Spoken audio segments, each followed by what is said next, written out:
This afternoon, we are going to talk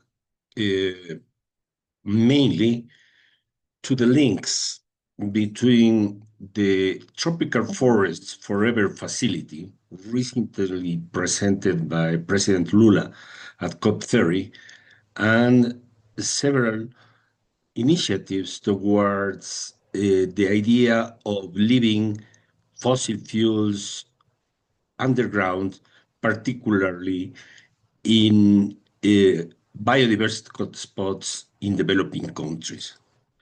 We will begin with a brief analysis about the Tropical Forest Forever facility. In our opinion, it's a game changer. It's a huge step towards success in the fight against deforestation and degradation in tropical forests.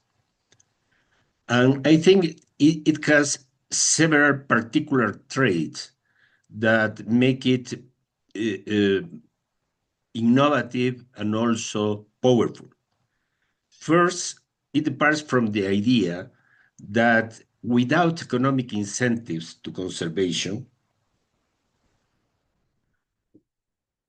short-term benefits from deforestation will prevail. So the main tool is to provide economic compensation for keeping forests standing to compete with short-term incentives to deforestation. Secondly, it operates through a large trust fund that can reach up to $125 billion.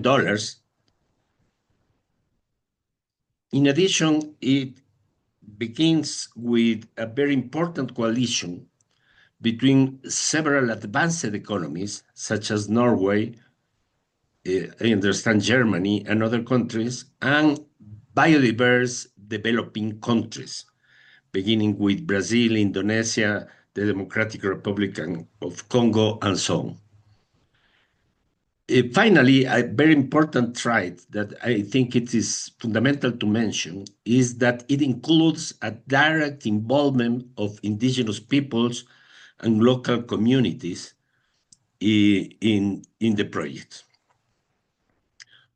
So if this important step, this important initiative will be successful in the future, it will be an important tool to reduce or maybe eliminate in the future a carbon dioxide emission coming from land use change, particularly deforestation, degradation in tropical forests. They account for about 10% of total carbon dioxide emissions. But as President Lula said, one of the most important goals of COP30 is to provide a road towards a reduction of fossil fuel emissions. And fossil fuel emissions currently contribute to at least 88% of total carbon dioxide emissions. So the most important point to be analyzed is how can we combine some of these innovative ideas of the living of the tropical forest facility with some important contributions to living fossil fuels on the ground in tropical forests.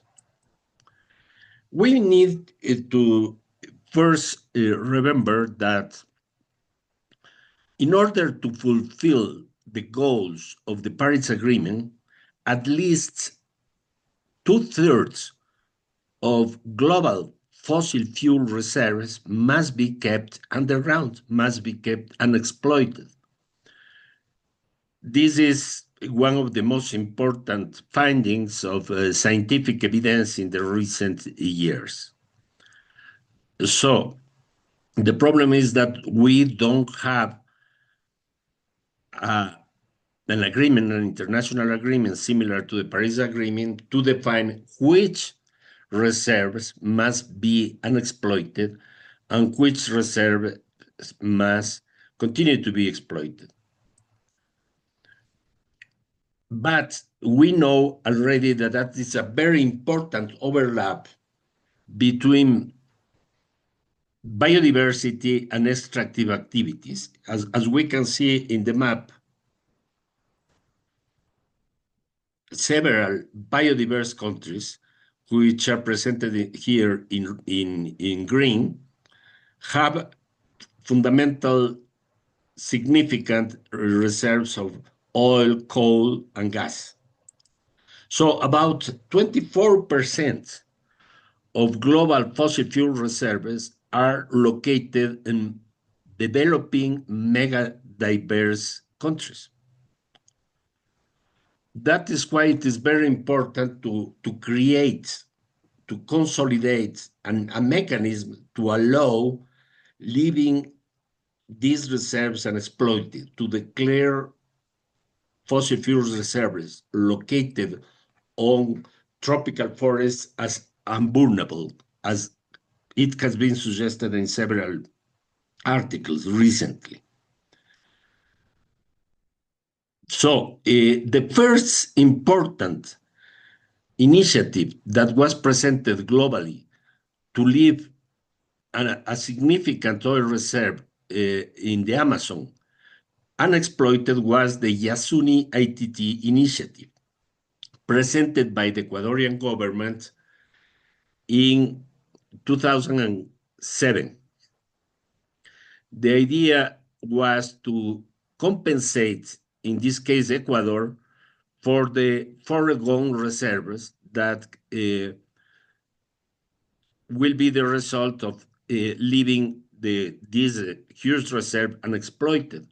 In order to do that, the initiative proposed the creation of international trust fund administered by the United Nations. And it proposed a coalition similar to the Tropical Forest Initiative presented at COP30 between advanced and biodiverse developing countries. The Yasuni-ITT Initiative also included the participation of indigenous peoples. Between 2007 and the present, we also have found different important initiatives towards an international agreement to leave fossil fuels unexploited. In my opinion, one of the most important among them is the Fossil Fuel Non-Proliferation Treaty Initiative. This project accounts presently with the support of 16 national states, including Pakistan, Colombia, and 14 island states in the Pacific and the Caribbean. It has the support of two significant international organizations, such as the World Health Organization and the European Parliament. It has received the support of more than 135 cities and regions all over the world, and more than 100 Nobel laureates. The main idea is to create a global agreement to foster international cooperation to accelerate the transition, a just transition to renewable energy for everyone, and end the expansion of coal, oil, and gas. Several countries also have been benefited from international funds created to incentivize coal exporting or coal producing countries for a transition towards renewable energy. That is the main goal of the Just Energy Transition Partnership, which was founded by the European Union, the UK, the US, with the idea of move away from coal and accelerate the transition to a low emission economy.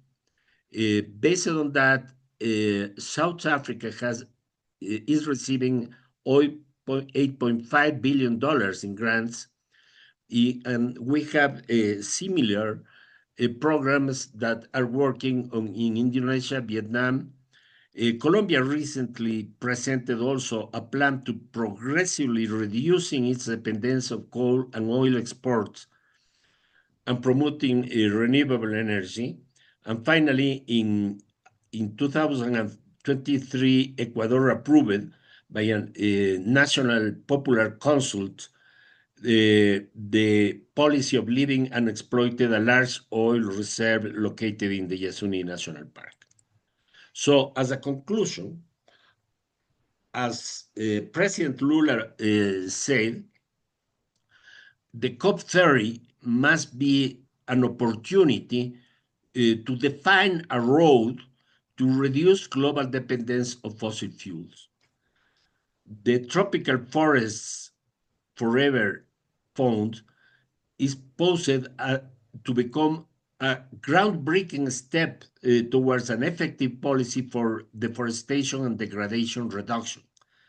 So additional proposals to leave unexploited fossil fuel reserve on biodiverse hotspots might be a very important complement of this project and might reinforce the road to a just energy transition. A key shared point is the creation of trust compensation funds to make conservation and the transitions towards fossil fuel feasible. Thank you very much.